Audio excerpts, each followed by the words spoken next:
സമൂഹത്തിൽ ജീവിക്കുക എന്ന് പറയുന്നത് വലിയൊരു മാലിന്യ കൂമ്പാരത്തിനുള്ളിൽ നമ്മൾ പോയി നിൽക്കുന്ന അവസ്ഥയാണ്. അത് ഓഫീസിലായാലും കുടുംബത്തിലായാലും സമൂഹത്തിൻ്റെ ഏതവസ്ഥയിലായാലും നമ്മളൊരു മാലിന്യ കൂമ്പാരങ്ങൾക്ക് നടുവിലാണ് നമ്മളുടെ ജീവിതം. എന്ന് പറഞ്ഞാൽ മറ്റുള്ളവർക്ക് ഇഷ്ടപ്പെടുന്ന രീതിയിൽ ഞാൻ ജീവിക്കണം.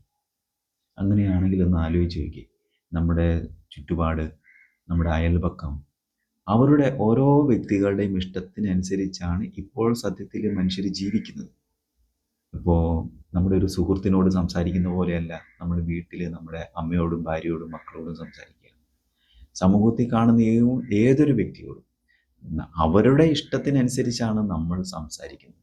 നമ്മുടെ ഇഷ്ടത്തിനനുസരിച്ച് സംസാരിക്കാൻ തുടങ്ങിയ നമുക്ക് ഈ ഭൂമിയിൽ ജീവിക്കാൻ പറ്റുകയില്ല. ഇതാണ് ഇപ്പോൾ നമ്മുടെ അവസ്ഥ.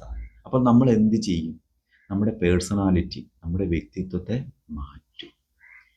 ഈ മാറ്റലാണ് നമ്മുടെ മനസ്സിനെ സംബന്ധിച്ച് ഒരിക്കലും, അല്ലെങ്കിൽ എന്താണോ നമ്മുടെ ജീവൻ, ആ ജീവന് ഒരിക്കലും പൊരുത്തപ്പെടുകയില്ലാത്തൊരു കാര്യമാണ്. ഈ പറഞ്ഞതാണ് നമ്മുടെ ജീവിതത്തിൻ്റെ ഒരു താക്കോല്.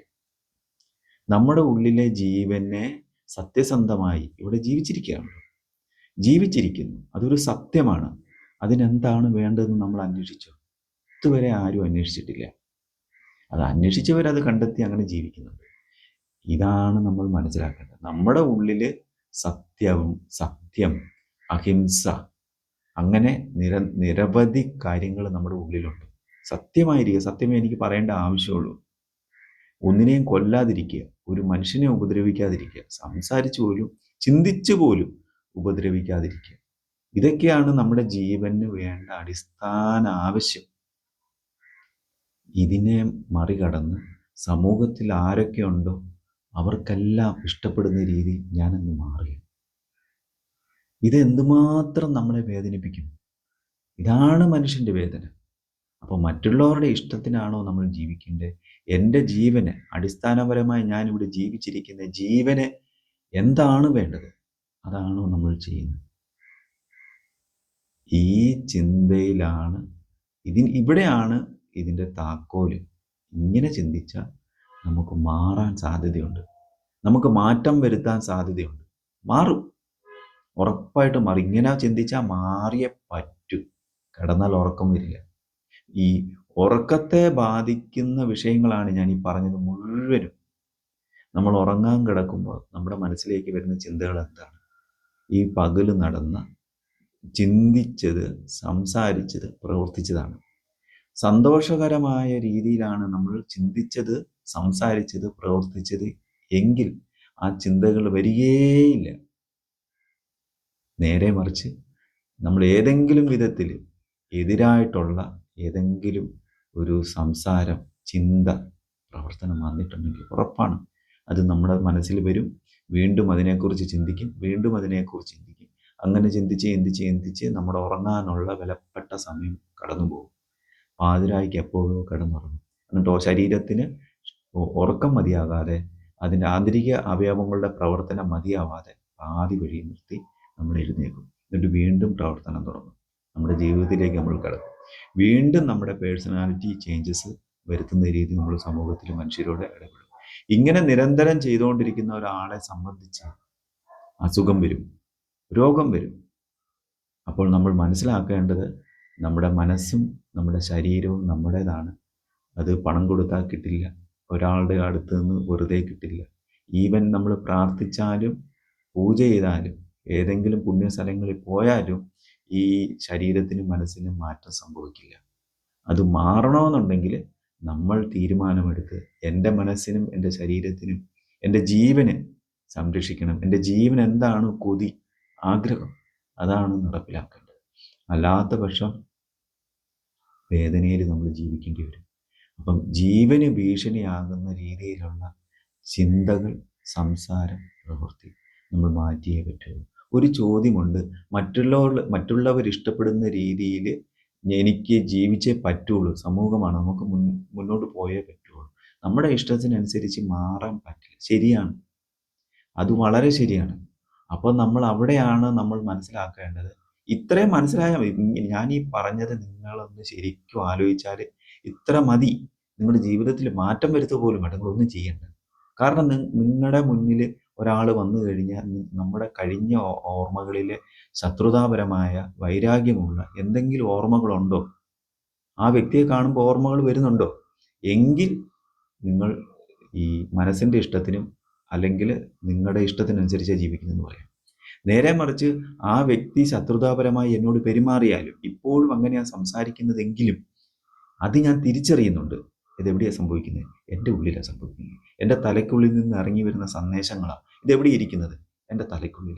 അപ്പോൾ തലയ്ക്കുള്ളിൽ ഇരിക്കുന്ന സന്ദേശം വരുന്നുണ്ടെന്ന് തിരിച്ചറിയുമ്പോൾ നമ്മൾ എന്ത് ചെയ്യും? ഇങ്ങനെ ഒരു അവസ്ഥ എനിക്കുണ്ട്. ഒരു ശത്രുവായി കാണുന്ന എനിക്ക് ദോഷം തന്നെ വരുത്തുന്ന ഒരു ഭാവം എൻ്റെ ഉള്ളിലുണ്ട്, എൻ്റെ തലയ്ക്കുള്ളിലുണ്ട്. അപ്പം നമ്മൾ എന്ത് ചെയ്യും? അത് വേണ്ട. അപ്പം ഓട്ടോമാറ്റിക്കായിട്ട് ഇത് സംഭവിക്കുന്നതാണ്. ഒരു വ്യക്തി വരുമ്പോൾ ആ വ്യക്തിയെക്കുറിച്ചുള്ള പൂർവ്വ ഓർമ്മകളിൽ നിന്ന് ആ ചിന്തകൾ ഇറങ്ങി വന്നിട്ട് അതിനെ ഭാവം വരുത്തും. നമ്മുടെ സ്വഭാവം മാറും. മാറിക്കഴിയുമ്പോൾ എന്ത് സംഭവിക്കും? നമ്മൾ അതുപോലെ തന്നെ പ്രവർത്തിക്കും. അപ്പം കൂടുതൽ നെഗറ്റീവ് എനർജി അല്ലെങ്കിൽ നമുക്ക് തന്നെ ശല്യമാകുന്ന എനർജി നമ്മൾ സൂക്ഷിച്ചു വെക്കുക ചെയ്യുക. അങ്ങനെയല്ല. നമ്മൾ എത്ര വൈരാഗ്യവും എത്ര ശത്രുതയുള്ള ആളാണെങ്കിലും വരുമ്പോഴേ നമ്മൾ ചിന്തിക്കണം, എന്നെപ്പോലെ തന്നെ മനസ്സും ശരീരവുമുള്ള ഒരാളാണ് നമ്മൾ നിൽക്കുന്നത്. ഇതാണ് പരിഹാരം. എന്നെപ്പോലെ തന്നെയാണ് ഒരച്ഛനും അമ്മയ്ക്കും ജനിച്ചു, ആരോടും ചോദിക്കാതെ ജനിച്ചു, ഒരു ഉത്തരവാദിത്വവും ഇല്ല ജീവനെക്കുറിച്ച്. അത് ആരും പറഞ്ഞിട്ടൊന്നുമല്ലല്ലോ നമ്മളിവിടെ ജനിക്കുന്നത്. ഇതുപോലെ തന്നെ ജനിച്ച ഒരു ജീവൻ അതിനുള്ളിലുണ്ട്. നമ്മളെപ്പോലെ വേദനിക്കുന്ന ഒരു ജീവൻ അയാളുടെ ഉള്ളിലുമുണ്ട്. അപ്പോൾ പിന്നെ നമുക്ക് എന്തിനാ ശത്രുത?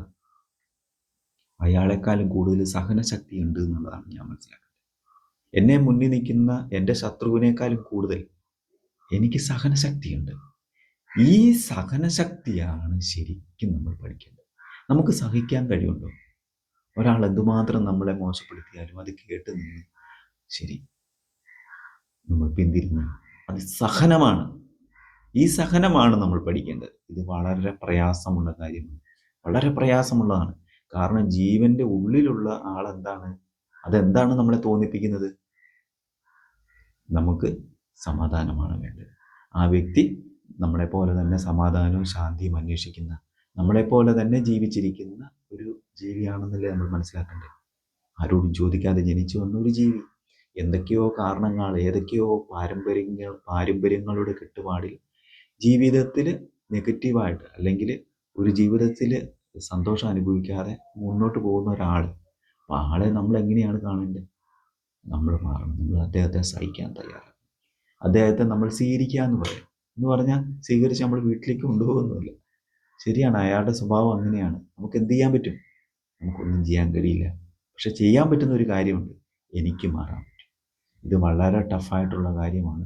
ഇത് പ്രാക്ടീസ് ചെയ്ത് തുടങ്ങിയാൽ നിങ്ങൾക്ക് വളരെയധികം ബുദ്ധിമുട്ട് വരും ആദ്യം. എന്ന് പറഞ്ഞാൽ നിങ്ങൾക്ക് സഹിക്കാൻ പറ്റില്ല. സഹിക്കാൻ പറ്റുന്നതെന്ന് പറഞ്ഞാൽ നിങ്ങളെ കൊലയ്ക്ക് കൊടുക്കുന്ന പോലെയാണ്, നിങ്ങളുടെ ശരീരം കീറുന്ന പോലെയാണ്, നിങ്ങളുടെ മനസ്സിനെ കീറി മുറിച്ച് നിങ്ങളുടെ വ്യക്തിത്വത്തെ ഇല്ലാതാക്കുന്ന പോലെയാണ് നിങ്ങൾ ചെയ്യുന്നത്. അതുകൊണ്ടാണ് ഇതിന് വലിയൊരു ഗുരു വേണമെന്ന് പറയുന്നത്. ഇതിനകത്തൂടെ പോയ ഒരു ഗുരു ഉണ്ടെങ്കിലേ നിങ്ങൾക്ക് ഇത് നടക്കുകയുള്ളൂ. അല്ലെങ്കിൽ എങ്ങനെ നടക്കും? കൈപിടിക്കാൻ ഒരാൾ വേണ്ടേ? നിങ്ങൾ ഇതിലേ പോകും, കുഴപ്പമൊന്നുമില്ല, ഈ പാലത്തിലൂടെ കയറും, അക്കരെ കിടക്കും, ഞാനുണ്ട് കൂടെ എന്ന് പറയാൻ ഒരാളുണ്ടെങ്കിലോ? അപ്പോൾ ശരിയായി. അപ്പോൾ ആ ഗുരുവിനെ നമ്മൾ വിശ്വസിക്കുക എന്നുള്ള. ആദ്യം നമ്മൾ ആ ഗുരുവിനെ വിമർശിച്ചു തുടങ്ങും. നിങ്ങൾ ആരാണ്? നിങ്ങൾ എവിടെ നിന്നാണ് ഇത് പഠിച്ചിരിക്കുന്നത്? നിങ്ങൾക്ക് എന്ത് പ്രത്യേകത ഉള്ളതുകൊണ്ടാണ് നിങ്ങളിത് പഠിച്ചത്? അല്ലെങ്കിൽ എന്ത് പ്രത്യേകത കൊണ്ടാണ് നിങ്ങൾക്ക് എന്നെ മാറ്റാൻ പറ്റുന്നത്? ഇങ്ങനെ നമ്മൾ അദ്ദേഹത്തെ വിമർശിച്ചുകൊണ്ടിരിക്കും. എവിടെയെങ്കിലും ഒരു സ്ഥലത്ത് ഈ ഗുരു കയറി ഒരു കുത്തു കൊടുക്കും. അതോടുകൂടി ആ ഘട്ടം കഴിഞ്ഞു. പിന്നെ നമ്മൾ സമർപ്പിക്കേണ്ടതായിട്ട് വരും, വേറെ വഴിയില്ല. അങ്ങനെയാണ് നമ്മൾ ഗുരു നമ്മളിലേക്ക് വരികയും, ഗുരു എപ്പോഴും കാത്തിരിക്കുകയാണ്. നമുക്ക് വേണ്ടി കാത്തിരിക്കുന്ന ആൾക്കാരാണ് ഗുരുക്കന്മാർ. എന്തെങ്കിലും ഞാൻ ചെയ്തു തരണോ എന്ന് ചോദിക്കുന്ന ഒരാളാണ് ഗുരു. അപ്പം ഗുരു വാതിക്കലുണ്ട്, നമ്മളൊന്ന് വാതിൽ തുറന്നു കൊടുത്താൽ മതി, നമ്മളൊന്ന് അക്സെപ്റ്റ് ചെയ്താൽ മതി. നമ്മൾ ഇത്രയും കാലം നമ്മൾ പഠിച്ചു വെച്ച അനുഭവങ്ങൾ നമുക്ക് ഗുണമല്ല, ദോഷമാണെങ്കിൽ നമ്മളത് മാറ്റി വെച്ചിട്ട് ഗുരുവിനോട് പറയുക. എനിക്ക് ഇങ്ങനത്തെ ഗുരുവിനോട് പറയേണ്ട കാര്യമില്ല, ഗുരു നിങ്ങളുടെ മുഖം കാണുമ്പോൾ, നിങ്ങളുടെ അവസ്ഥ കാണുമ്പോൾ നിങ്ങൾ ഏത് അവസ്ഥയിലാണ് നിൽക്കുന്നതെന്ന് അദ്ദേഹത്തിന് അറിയാം. ഒന്നും ചോദിക്കണ്ട, വെറുതെ നിന്നു കൊടുത്താൽ മതി. അപ്പോൾ പറഞ്ഞു വരുന്നത്, നമ്മുടെ വ്യക്തിത്വം, നമ്മുടെ പേഴ്സണാലിറ്റി, അത് വലിയ വലിയ രീതിയിൽ നമ്മളെ ഉപദ്രവിക്കും. ആ ഉപദ്രവം നമ്മുടെ ജീവിതത്തെ വളരെയധികം ദോഷം ചെയ്യും. നമുക്ക് മുന്നോട്ട് ജീവിക്കാൻ പറ്റാത്ത രീതിയിലേക്ക് പോകും. നമ്മുടെ ശരീരത്തിൻ്റെ ഒരു സന്തുലിതാവസ്ഥ, അതിൻ്റെ ആരോഗ്യം, അത് നിലനിർത്തി പോകുമ്പോൾ നമുക്ക് പ്രശ്നമില്ല. എവിടെയെങ്കിലും ഈ പറഞ്ഞ പോലെയുള്ള മനോഭാവം വെച്ച് ജീവിക്കും, നമ്മൾ വീഴും, കിടന്നു പോകും, അസുഖം വരും. ആ കിടക്കുന്ന സമയത്ത് നമ്മളിത് ആലോചിച്ചാൽ നമുക്ക് വഴങ്ങിയില്ല. അവിടെയാണ് നമ്മൾ വലിയൊരു പരാജയം, നമ്മുടെ ജീവിതത്തിൽ, നമ്മുടെ ജന്മത്തിൻ്റെ പരാജയം അവിടെയാണ് സംഭവിക്കുന്നത്. നമ്മൾ ജീവിച്ചിരുന്നപ്പോൾ കൈകാലുകൾക്ക് ആരോഗ്യം ഉണ്ടായിരുന്ന സമയത്ത്, നമുക്ക് സമയമുണ്ടായിരുന്ന സമയത്ത്, പണമുണ്ടായിരുന്ന സമയത്ത് നമുക്കിതൊന്നും പരിശീലിക്കുവാനോ അറിയുവാനോ നമുക്ക് സാധിച്ചില്ല, നമുക്ക് പറ്റിയില്ല. ഇപ്പം നമ്മൾ രോഗാവസ്ഥയിലായ സമയത്താണ് ഞാനിത് തിരിച്ചറിയുന്നത്. അപ്പോൾ ഉണ്ടാകുന്ന ഒരു മാനസികാവസ്ഥ,